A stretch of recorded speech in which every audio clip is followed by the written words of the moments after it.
IPEM international school and college के छात्रगण, सुप्रभात। आज की आई लर्न की कक्षा में आपका स्वागत है। हम पढ़ने जा रहे हैं आज सारा आकाश का अध्याय 3। 2 दिन बाद समर भाभी से प्रभा के लिए एक साधारण धोती मांगने गया, पर भाभी ने मना कर दिया और कहा शायद अम्मा के पास हो।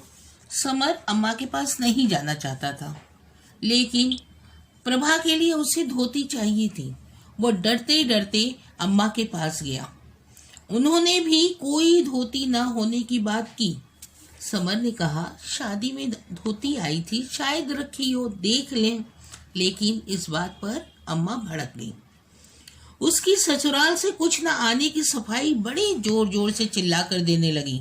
उन्होंने समर को ताना मारा कि बहू ने ही उसे सिखा पढ़ाकर भेजा है। तभी बाबूजी चिल्लाहट सुनकर आ गए और माँ ने उनसे क्या कहा, वो बोलने लगी, समर अपनी शादी का हिसाब किताब मांग रहा है। बाबूजी भी भड़क उठे। उन्होंने कहा कमाने धमाने को कौड़ी नहीं और बहू की तरफदारी को शेर, शर्म नहीं आती? थू है इस बेहियाई पर। बाबूजी चले गए। समर अपनी कोठरी में आ गया। किसी तरह समय निकालकर प्रभा वहां पर चुप्पे से आई। उसने कहा उसके पास साड़ी है भाई, पर घर के काम में वो अच्छी साड़ी पहनना उसे अच्छा नहीं लगता। तभी नीचे से ताना मारा गया। क्या आवाज आई? अब कहाँ गायब हो गई? बहू, दाल उफन उफन का चूल्हे में जा रहा है, इसे उतार कर ही खसम से बतियाने चली जाती। समर को गुस्सा तो बहुत आ रहा था। कल्पना करने लगा काश उसे कोई गड़ा हुआ खजाना मिल जाए और उन सब की नाक तक रुपया लाकर ठूस दे और कहे लो चबाओ इसे, तुम्हें रुपया चाहिए ना। पर कल्पना तो कल्पना ही होती है। वह टूट गई और हकीकत सामने आ गई। समर यथार्थ की धरातल पर आ गया। उसने क्या किया? उसने सोचा कि कुछ अब करना चाहिए। मैट्रिक का अपना सर्टिफिकेट को वह गोल गोल करके उसने जेब में रखा और चल दिया एम्प्लॉयमेंट एक्सचेंज की ओर। अब उसे अपने भाग्य आजमाने की इच्छा हो रही थी, लेकिन वहां मेले जैसा कोलाहल था। चलने के पहले जब सड़क पर था तो उसके दिमाग में इतनी हलचल, घर की कला, इन सब बातों से इतना दिमाग घबराया हुआ था, परेशान था, गोबर जैसा ठोसा हुआ था कि उसे याद ही नहीं आ रहा था कि हम घर के बाहर क्यों निकले हैं। बहुत याद करने के बाद तब उसे याद आया कि वो एम्प्लॉयमेंट एक्सचेंज जाने को निकला है।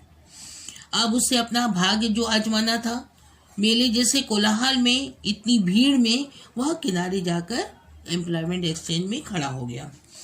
अचानक किसी ने उसके कंधे पर हाथ रखा और कहा, कहिए स्वयं सेवक जी। पर उन सज्जन को पहचानने में गलती हुई थी। भीड़ के कारण पूछने पर उन्होंने बताया कि मजदूरों और क्लर्कों की भर्ती है। सामने बोर्ड पर अनेक नौकरियों के नाम के आगे क्रॉस लगे थे। बढ़ई के लिए 10 पद, मजदूर 50 चाहिए थे और 3 क्लर्कों की आवश्यकता थी और भीड़ 3000 के लगभग। 63 पदों के लिए 3000 से ज्यादा उम्मीदवार।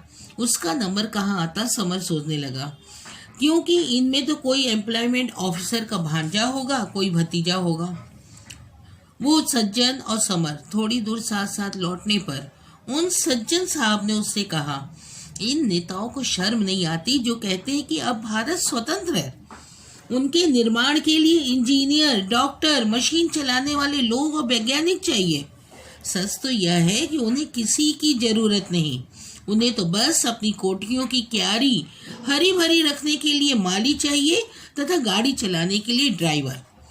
उनका गुस्सा समर का जो जख्म था, उसके हृदय को जो जख्म लगी थी, वो सहला रहा था, मरहम का काम कर रहा था।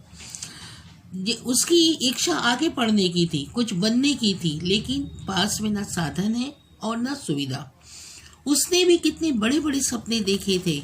दयानंद बनना चाहता था, शिवाजी, रविंद्रनाथ, गांधी बनना चाहता था।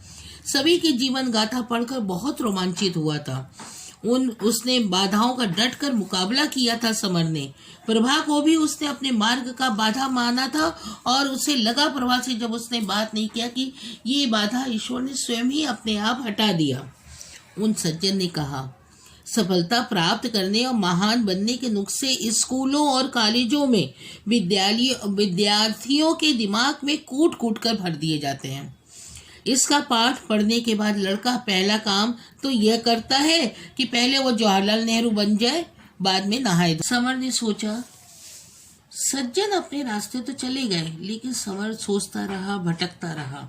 दोपहर बाद समर जब घर आया तो अमर डाकिये से पत्र लेकर अंदर जा रहा था। समर ने उससे वह पत्र ले लिया। पत्र जोधपुर से प्रभा की सहेली रमा का था। पत्र लेकर वह आया, भीतर गया। प्रभा एक कोने में आटा छान रही थी। समर ने उसे वह पत्र दिया तो समर को प्रभा चाबी देते हुए संदूक की बोली कि जाके उसमें रख दो, लेकिन उसे उथल पुथल मत करना। ताला खोलकर संदूक में समर ने वो पत्र डाल दिया, लेकिन इच्छा हुई कि देखे संदूक में क्या क्या है। रेशमी और सूती 4-5 साड़ियाँ, ब्लाउज, कागज, दूसरे डिब्बियों में ना जाने क्या क्या रखे थे। महान महिलाओं का जीवन चरित्र की एक पुस्तक, गांधी जी की आत्मकथा, प्रेमचंद की रंगभूमि आदि किताबें थीं। आज समर ने उस किताब पर पढ़ा, लिखा था प्रभा। रंगभूमि में एक पत्र भी रखा था, भेजने वाले का नाम था प्रभा। साल भर समर ने अपनी पत्नी का लेख देखा। साल भर बाद तो क्या लगा कि जल्दी में लिखा होने पर भी प्रभा की लिखावट बहुत ही सुंदर है। समर ने देखा वो पत्र रमा के नाम लिखा गया था। शायद लिफाफा नहीं था, इसीलिए उसने वह पत्र पोस्ट नहीं किया था।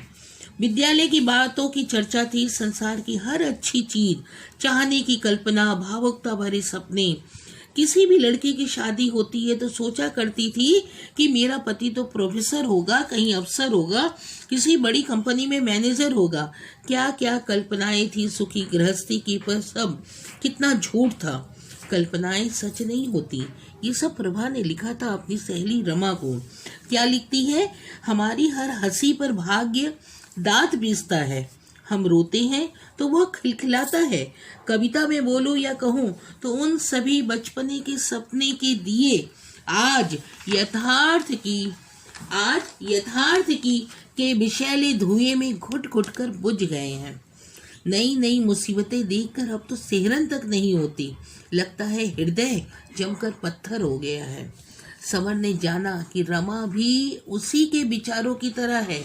रमा भी पढ़ना चाहती थी, एक आदर्श स्त्री थी।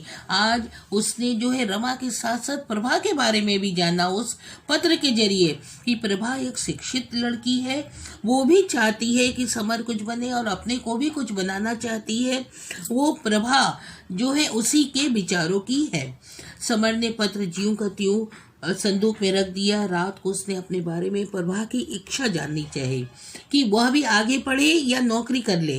प्रभा चाहती थी कि समर को पढ़े, ऐसा उसने कहा कम से कम एमए तो पास कर ले, फिर उसे कहीं अच्छी नौकरी मिल जाएगी। समर ने कहा वो एमए अवश्य करेगा, चाहे उसे नौकरी के साथ साथ कुछ और क्यों न करना पड़े। समर चाहता था प्रभा उसे हिम्मत बंधाती चले। वह दुनिया के सब काम कर लेगा। वह निराशावादी रहा है क्योंकि कभी किसी ने उसे प्यार और प्रोत्साहन का एक शब्द भी नहीं बोला। उसने निश्चय किया कि घर से वे दोनों कुछ नहीं लेंगे और नौकरी तलाशने में पूरा दम लगाएंगे। वह बहुत निराश था समर, पर प्रभा के साहचर्य से वह निराशा के जो बादल थे अब छट गए। समर में एक उत्तेजना, एक आवेश, एक जोश, एक प्रेरणा उसे मिली प्रभा से और वो पढ़ने का, आगे कुछ करने का उसने दृढ़ निश्चय किया। धन्यवाद।